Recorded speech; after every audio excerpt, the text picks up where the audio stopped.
Mass vendors, meanwhile, are now banned from the Brooklyn Bridge. We already saw the crackdown beginning hours ago with the NYPD removing tables and other items. This move is in reaction to some safety concerns, but some people are worried about where the dozens of vendors will go and set up shop next, and how are they going to make a living?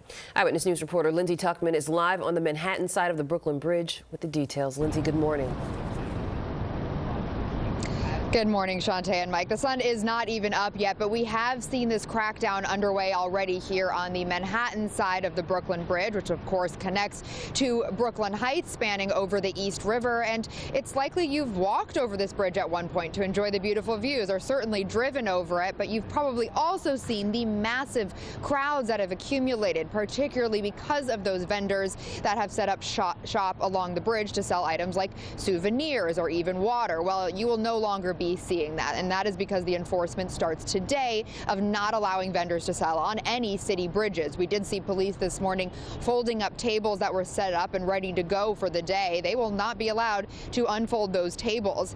We also have DOT workers on site ready for people who may try to set up as well. Enforcement technically began at midnight, and while this rule does apply to other city bridges, none more so than the 140-year-old Brooklyn Bridge, where vendors will no longer be able to set up along those pedestrian lanes. Now, Mayor Eric Adams says it has just become too crowded. His office shared these photos as an example of what it looks like on a day-to-day basis, particularly when it's nice outside. An average of 30,000 pedestrians walk the span every day, along with 3,000 cyclists that are on the bike path, which has been starting to overflow with foot traffic now, too.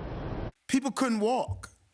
It's not only a sanitary issue, it's a public safety issue. People were jumping over the bridge onto the bike path because we came to a blockage.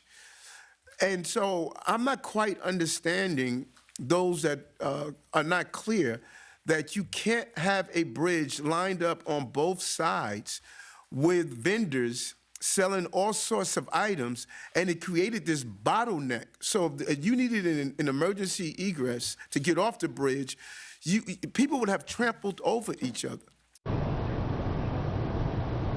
Now, this rule does apply to both unlicensed and licensed vendors, so it's certainly frustrating for those who make a living off selling their items on this very crowded bridge. So the City Council is looking into implementing a rule, looking into a new law, bill that would allow the vendors to return, but in order to maintain that space and to keep it from getting too crowded, they would have to be 20 feet apart. But again, that is still in early stages. So for now, the enforcement begins today, and police will not let those vendors set up shop.